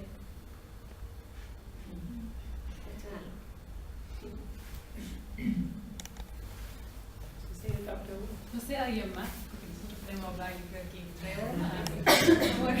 Sí, igual quería resaltar el tema de las cuestiones del aborto, que igual es un saber súper construido desde las mujeres, porque igual hay altos mitos del aborto, y yo creo que muchas de acá saben que el hecho del uso de la pastilla es algo súper nacido desde las compañeras que trabajan en el tema del aborto. No sé si la me puede explicar el tema del sublingual y que no sea vaginal, por ejemplo, porque si tú le preguntas a todas las mujeres dicen que las pastillas se meten por la vagina.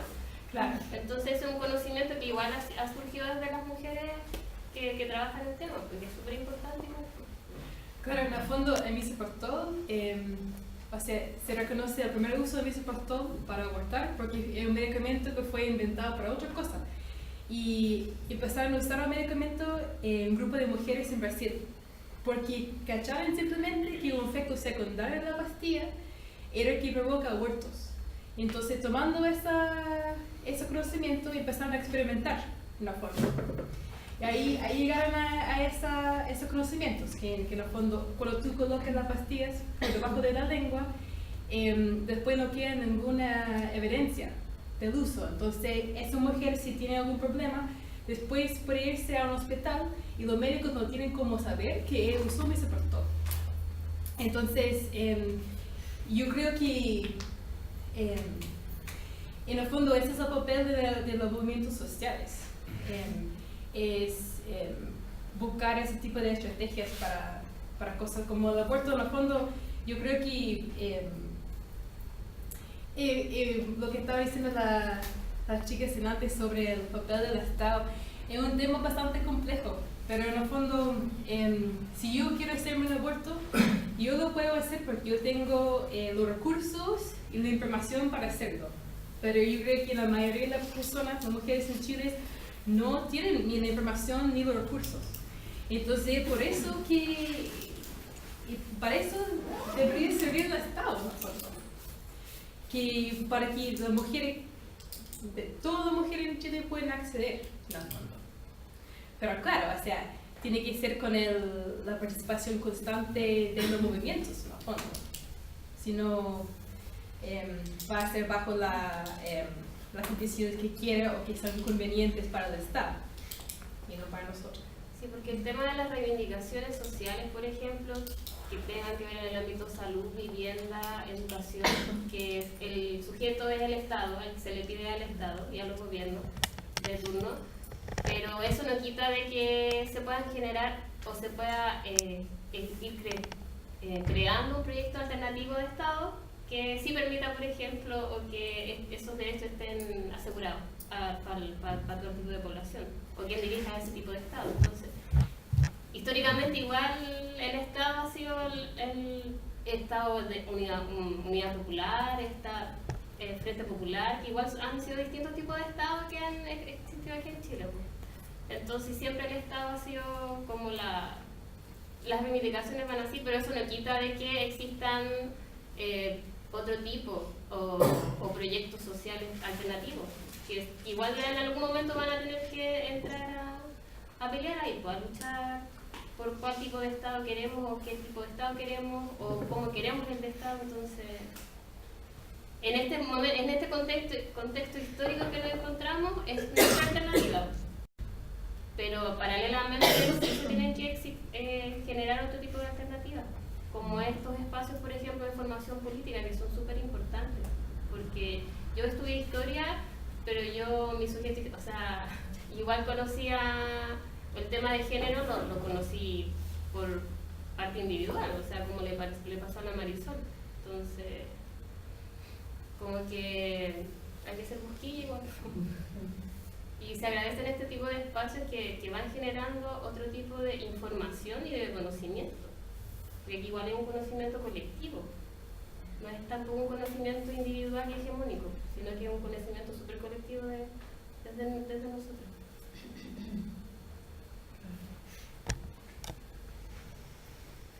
No sé si alguien más quiere hacer un comentario.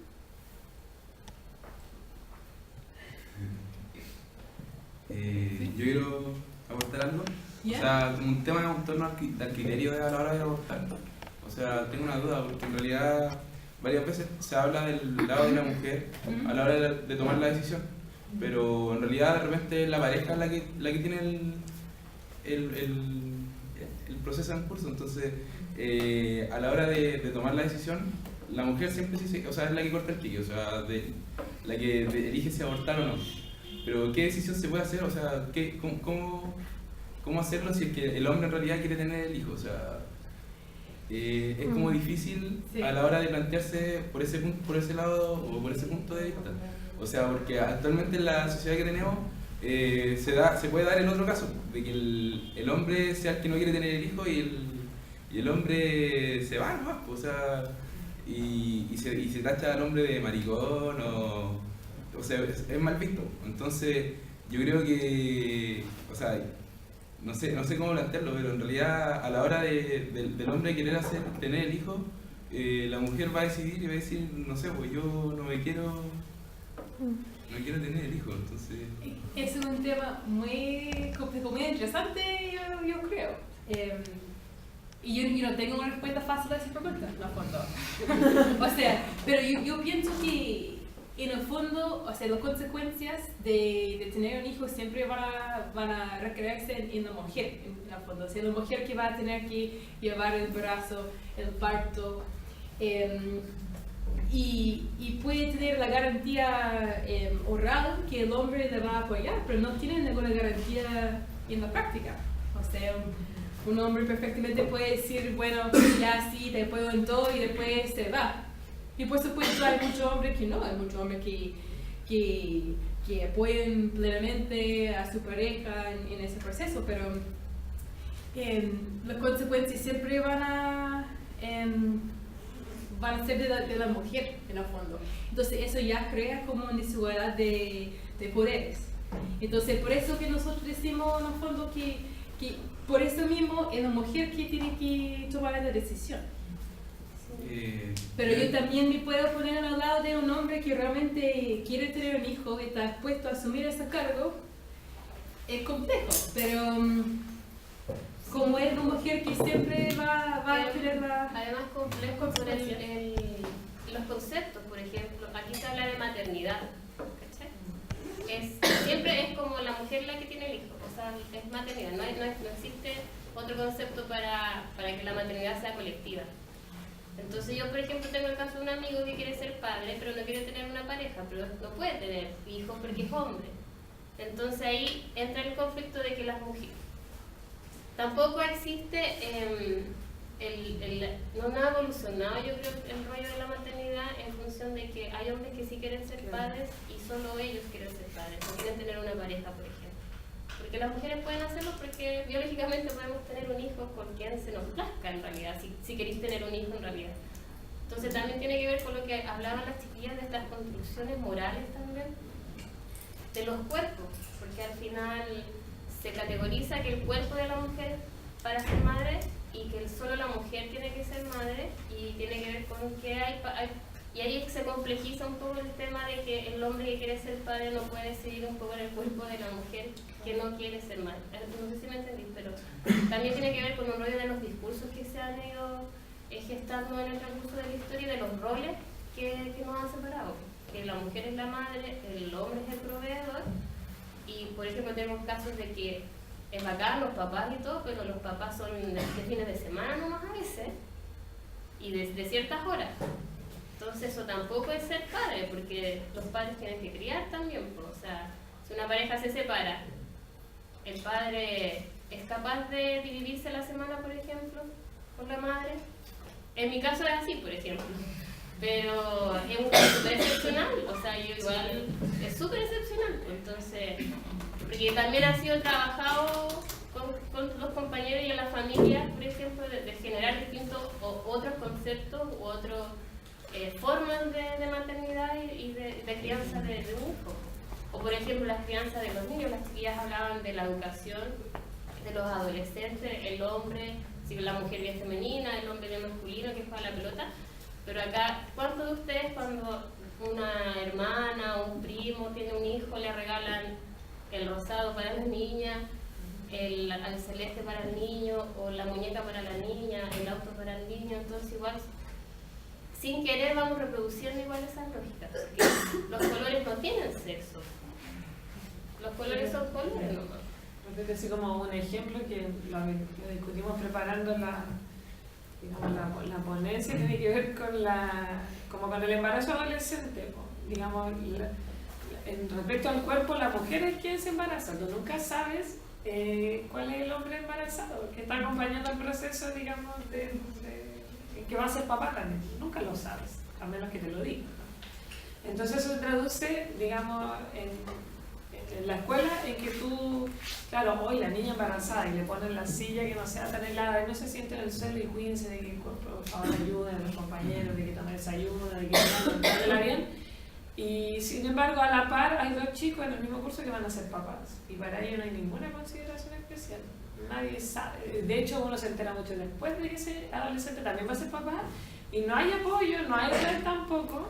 O sea, antes había discriminación, ¿cierto?, como a la adolescente embarazada, hoy ya, digamos, se continúa un poco más, pero aún no hay contención para la paternidad juvenil.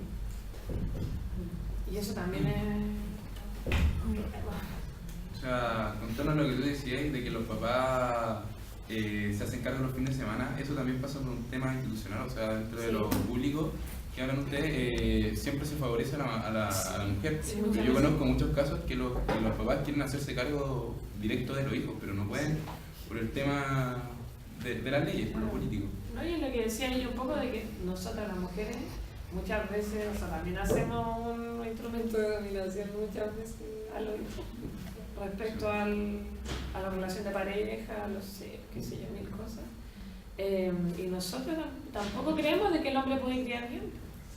Y eso es como que la mujer siempre está pendiente de que lo va a jugar, o claro. También sí, pues, es que el tema de la deconstrucción de los géneros igual es súper fuerte, porque en realidad la mujer puede ser un poco más evidente porque ha sido históricamente súper sumisa o discriminada en torno a la historia, en torno a los roles que se le ha implementado después de sobre todo de la división sexual del trabajo.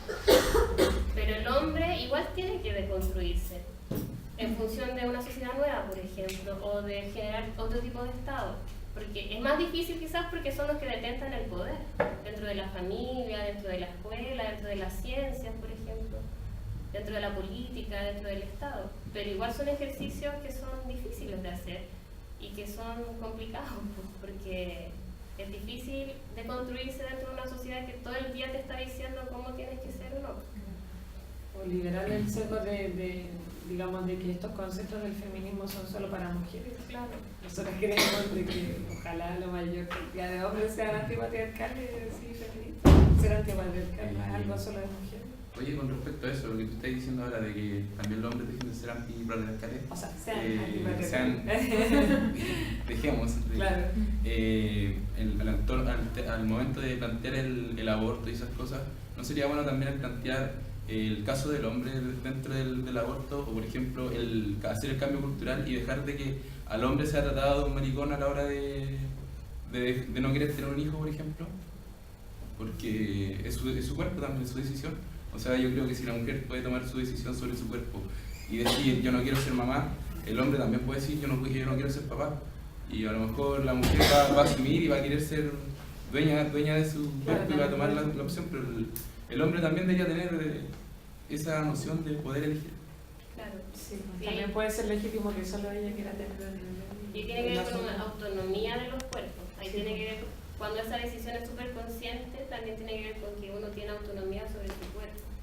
Sí, porque eso no lo tocan a la hora de... Pero oye, bueno, pero es importante lo que dice. Es la libertad que uno tiene al decidir.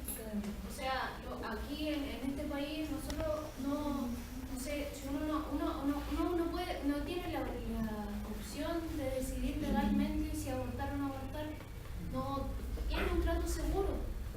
O sea, nosotros vivimos en un país donde o te hacís mierda trabajando, ¿cachai? O abortáis y quizás te vais a enfermar un rato, después se te va a pasar, pero igual. Los hijos en este país se sienten como una propiedad privada, porque creo que sería muy distinto si nosotros tuviéramos otro y viviéramos en otro país, fuera distinto el sistema económico y político donde vivimos, donde los hijos son parte de la comunidad y de si yo no me quiero hacer cargo voy a tener un respaldo tras mío, y se van a hacer cargo en condiciones óptimas para cuidar a ese hijo. Aquí no existe, o sea, no hay educación, no hay salud, no hay alimentación. Entonces, bajo este modelo, lo que resguarda eso, a ese hijo quizás no deseado, pero claramente no planificado, es el aborto. Entonces, desde ese punto de vista, no se puede ver la cuestión de la propiedad privada y como del sentido común. Acá nosotros no cuidamos los niños que no son nuestros familiares y que no son de nuestros cercanos. Y ojo, igual tiene que ver con lo que decía Dani, que al final el aborto penaliza una moral más que... Pero más una moral femenina, claro, porque encarcelan a las mujeres y no a los hombres cuando existe aborto. Sería como que hay que mirar todas esas como construcciones, porque tal como decía ese artículo de la Emily, que en Chile se resguarda la familia, y la familia es lo más importante, y la familia es lo primero, y el Estado chileno protege a la familia. Por tanto, se eliminan todos los otros tipos de derechos. Entonces, también hay que observar cómo se están construyendo las familias hoy día. Veíamos el claro ejemplo del bono por hijo, si tú quieres como hombre acceder a una licencia médica para cuidar a tu hijo, eres absolutamente discriminado y la ISAPRE no te va a pagar, no te puedes quedar con tu hijo. Y asimismo el postnatal, o sea, hay una permanente legislación que indica el potenciar la maternidad y el potenciar a la mujer en ese lugar. Entonces, desde estos poderes fácticos y desde nuestra construcción también como sociedad, cómo se va construyendo esa maternidad, paternidad y las masculinidades también. Con respecto a lo que dices tú, que me parece súper importante que lo hayas planteado, porque creo que es un tema que más tocamos las mujeres que los hombres. Entonces, si bien se habla de aborto y que para liberar un poco a una sociedad, creo que lo que tú dices te responsabiliza para que tú empieces a generar discusión y hacer con respecto a este tema. ¿Qué piensa el hombre sobre el aborto? Pero tampoco para hacer un enjuiciamiento a las mujeres, porque no es eso lo que buscamos. Entonces, lo que dice Corina es importante, los conceptos que se van generando. Si tú dices que es importante resguardar la decisión que tiene un hombre ante el aborto porque él quiere ser padre y resulta que la chica no quiere, bueno, es una decisión que se toma en muchos casos entre dos, pero finalmente, no sé, va a sonar un poco egoísta, pero es el cuerpo de nosotras las mujeres el que se transforma y el que se ve más. Claro, el que se... Pero claro, insisto, lo que tú dices te responsabiliza a que tú mismo empieces a hacer ese estudio, esa discusión, y de que con los hombres conversen sobre cuál es la posición que podrían llegar a tener ustedes y que no recaiga en el enjuiciamiento de las mujeres, porque tampoco es eso lo que queremos, que se nos diga que somos una egoísta. Y es cierto que el concepto que toca la compañera sobre la propiedad privada aquí circula demasiado, porque somos un tipo de sociedad en el que el hijo es, o sea, yo digo, ¿de quién es el hijo? ¿Ya? No lo planteo de otra forma. O sea, hay varios conceptos que probablemente tendríamos que empezar a trabajar como comunidad para que la crianza y la decisión sobre todo no recaiga sobre la mujer, o sino después del hombre o de la familia, sino que entre todos tratemos de construir una decisión con respecto a qué va a pasar con esa criatura que viene, si nace o no nace. Y hay una película que es muy utópica que se llama Planeta Libre, donde se juntan así como en una comunidad a decidir sobre cuántos hijos van a tener este año, y eso ya implica que tiene un planteamiento comunitario sobre los nacimientos que van a haber. Y ojo, con lo que hablaba, por ejemplo, Angie, de la moral femenina, incluso radica en que las tías de jardines son todas mujeres, pues. Las que cuidan a nuestros hijos de pequeños son todas mujeres. Entonces, igual la estructura, la dominante, patriarcal, y que tiene que ver con la moral femenina, las mujeres solo son las capacitadas para cuidar y criar a nuestros niños. Entonces, igual es como... Es complejo el tema, es bueno complejizar sobre ese tema, porque en realidad yo igual podría ser capaz de criarle a un hombre la crianza de mi hijo en el jardín infantil, porque sí creo que los hombres son capaces de criar niños, porque son también parte de la reproducción, pero socialmente eso es un tabú súper fuerte. Entonces, por los mismos antecedentes que hay, claro. O sea, claramente hay más hombres violadores que mujeres violadoras. Sí. Y lo peor de todo es que las violaciones, el 90% de las violaciones a menores son por personas cercanas a la familia, ya sea el tío, el primo, la pareja de la polola, del hermano. Entonces, ahí es como todo un tema, una figura de desconfianza también con respecto al hombre. Pero ahí tiene que ver con el tema del poder también, cómo se ha ido creando, construyendo la masculinidad, que tiene ese poder sobre los otros cuerpos, tanto infantiles como de las mujeres. Los cuerpos más débiles. Claro. Igual hay valores que se asocian a la mujer, valores de género que se asocian como naturalmente, como que uno nace con esos tipos de valores, y ahí tiene que ver con un cuento de, por ejemplo, las profesiones, porque las mujeres son profes, porque son más cuidadosas, como que el amor les es natural, que son valores al final que sociales, que se adquieren a la medida que uno va creciendo y no son naturales a uno, o sea, como uno como cuerpo al nacer no tiene todos esos valores, uno los va adquiriendo, pero a la mujer se la asocian de manera natural, como por ejemplo la maternidad, pues, que al final la maternidad, más que una acción política o una decisión, se asocia como un valor. La mujer tiene que ser maternal, porque es mujer simplemente. Eso, o sea, igual, como a un nivel concreto respecto a la situación, así el ejemplo, pareja, embarazo, sé yo. Ojalá fuera la decisión, siento yo, lo más, como no tanto, ahí no tanto así como desde mi autonomía y tu autonomía y bueno, cachipote, no sé, sino más bien una decisión construida de manera horizontal, y donde si queremos tener un hijo en comunidad, entendiendo eso, yo tengo que entender, tengo que extender mi red, hacer entenderle eso a mis cercanos, y además las mujeres que normalmente, por más que tengamos vamos a tener muchas cosas, tenemos que entender que ese otro hombre que va a criar de manera distinta, no va a criar como mujer, no, el pañal no le va a quedar puesto como a nosotros, pero sin embargo va a estar bien puesto igual, y eso nosotros tenemos que entender. O sea, una de las cosas a las que quería apuntar también era el hecho de que, o sea, si uno se dice que no hay que criminalizar el acto de la mujer que aborte, tampoco hay que criminalizar el acto del hombre de repente por no querer tener un hijo. O sea, si queremos una equidad de género, yo creo que hay que partir por ese punto también. Sí, yo creo que ese tema igual es un poco más complejo, porque que en el fondo la única obligación que tienen los hombres con un hijo es una obligación económica, en el fondo. O sea, un hombre que no quiere ser parte de la vida de su hijo no tiene que hacerlo, o sea, ni siquiera tiene que ver al hijo. Entonces, y bueno, como dijo la Karen antes, o sea, son las mujeres que llevan el embarazo en los cuerpos. Entonces, aunque uno